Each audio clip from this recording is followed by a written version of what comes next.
Students, welcome once again in Shri Shyam study point. और जैसे कि आपको पता है कि हमारा एनिमल टिश्यू का पार्ट चल रहा है इस चैप्टर का। तो प्रीवियस लेक्चर के अंदर हमने पढ़ा था एपिथेलियम टिश्यू के बारे में। तो एपिथेलियल टिश्यू के टाइप्स वगैरह हमने किए थे, उनकी लोकेशंस, एग्जांपल्स के बारे में हमने सब कुछ किया था प्रीवियस लेक्चर के अंदर। तो आज हम पढ़ेंगे the next animal tissue, that is the muscular tissue. तो सबसे पहले मैं आपको बता देता हूँ कि मस्कुलर टिश्यू क्या होता है। आप बोल रहे हो लिप्स हिल रहे हैं, हाथ हिला रहा हूं, आपको समझाने के लिए हाथ हिला रहा हूं, चलने के लिए पैर हिल रहे हैं, गर्दन हिल रही है, टंग हिल रही है, ये वोकल कॉर्ड हिल रहा है, बहुत सारे पार्ट्स हैं, हार्ट लगातार पंपिंग कर रहा है। ये जो पार्ट्स के अंदर जो मूवमेंट्स होती है, जो tissue which brings such movements are called muscular tissue. Muscular tissue क्या होते हैं?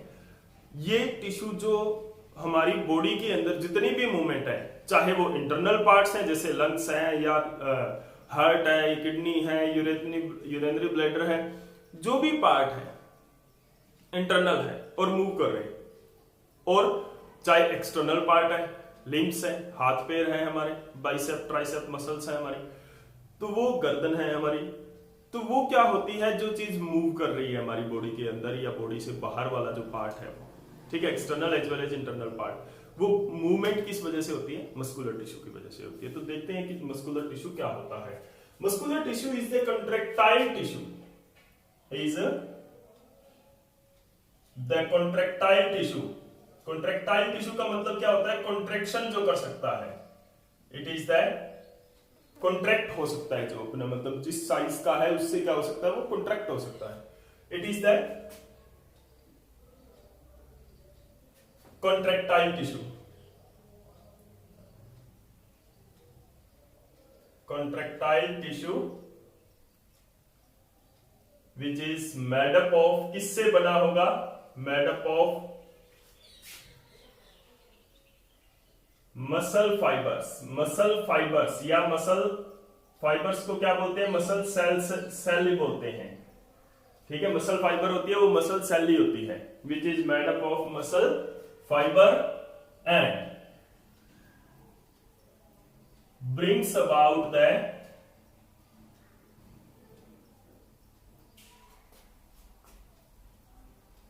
movements of, जो मूवमेंट करवाता है, movements of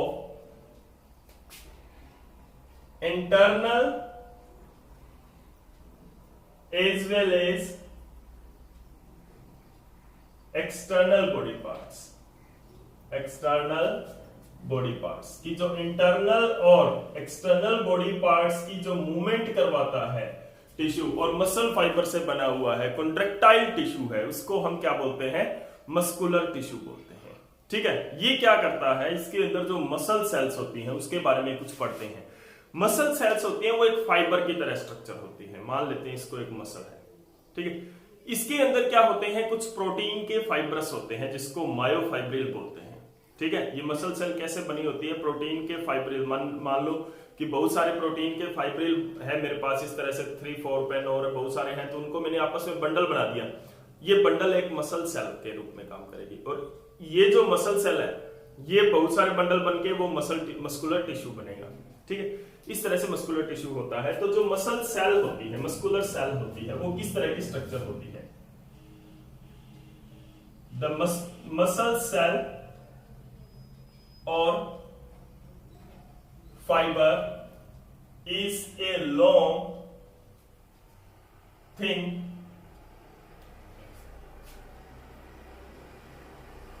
cylindrical, long thin cylindrical structure, ठीक है। जो लॉन्ग होता है, थिन पतला cylindrical structure, cylindrical shaped cell होती है, शेप्ड करो, सिलेंड्रिकल शेप्ड सेल होती है, ओके। इसका जो साइटोप्लाज्म है, the outer covering of muscle cell, outer covering को क्या बोलते हैं? Outer covering of muscle cell और फाइबर, मसल सेल या फाइबर की आउटर कवरिंग को क्या बोलते हैं? Called sarcolemma. देखो प्लाज्मा मेम्ब्रेन नहीं कहते हैं, सार्कोलेमा बोलते हैं। तो sarcolemma is the plasma membrane of, we can say that the sarcolemma is the plasma membrane of muscle fibre. Muscle fibre की या मसल सेल की जो प्लाज्मा मेम्ब्रेन होती है उसको क्या बोलते हैं, सार्कोलेमा बोलते हैं। एंड द साइटोप्लाज्म, इसका जो साइटोप्लाज्म होता है, the cytoplasm of muscle fibre is called sarcoplasm. The cytoplasm of muscle fiber is sarcoplasm. अब देखो सार्कोप्लाज्म के अंदर ऐसा क्या होता है जो मूवमेंट करता है, क्योंकि हमने पढ़ा कि मस्कुलर टिश्यू है वो एक कॉन्ट्रैक्टाइल टिश्यू है, तो there must be something which makes it contractile, कि इसके अंदर कुछ ना कुछ ऐसा जरूर होना चाहिए जिसकी वजह से ये कॉन्ट्रैक्टाइल टिश्यू बनता है। तो देखते हैं क्या होता है। इट हैज द सार्कोप्लाज्म जो है, the sarcoplasm of muscle fibre और muscle cell contain thin and long, बहुत पतले होते हैं और लंबे होते हैं, thin and long protein fibre, thin and long protein fibres होते हैं, कॉल्ड मायोफाइब्रिल। उनको क्या बोलते हैं, मायोफाइब्रिल बोलते हैं। पतले पतले लंबे फाइबर्स होते हैं प्रोटीन के बने हुए, उनको मायोफाइब्रिल्स बोलते हैं। अब इनका क्या काम होता है, these myofibrils are contractile in nature, nature के अंदर वो contractile होते हैं, means they can contract and relax, contract और relax हो सकते हैं। Understand? These fibrils, ये जो मायोफाइब्रिल्स होते हैं, these fibers cause the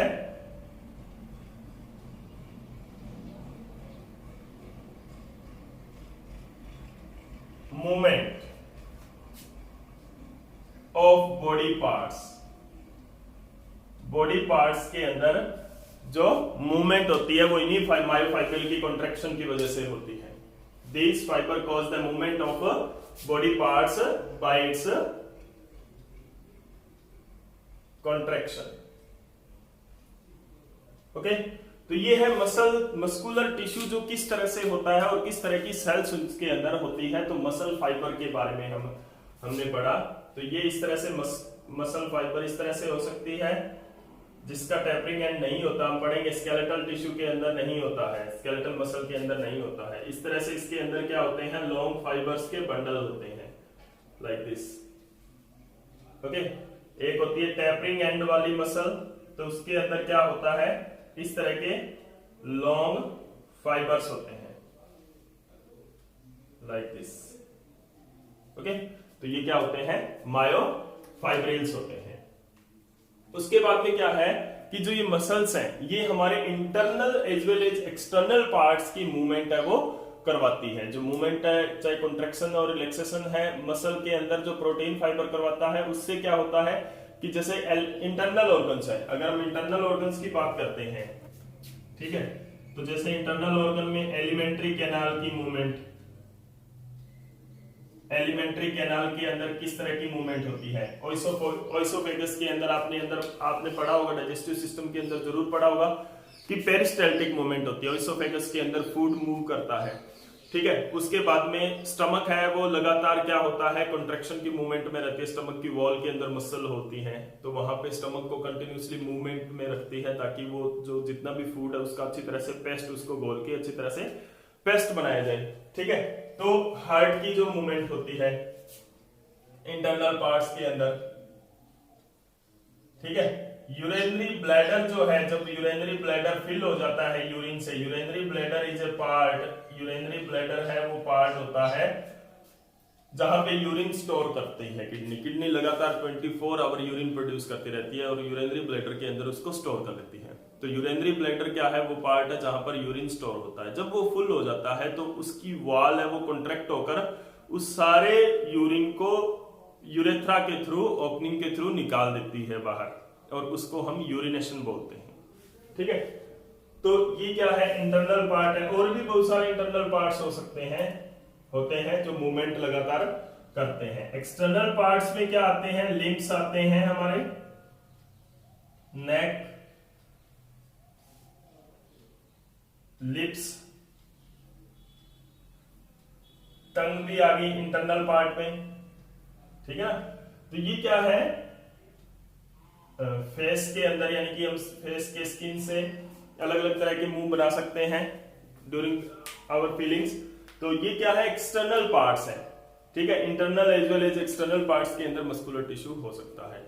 next lecture के अंदर हम इसके टाइप्स के बारे में भी डिस्कस करेंगे। जो मस्कुलर टिश्यू है वो 3 तरह का होता है, स्ट्रेटेड, अनस्ट्रेटेड एंड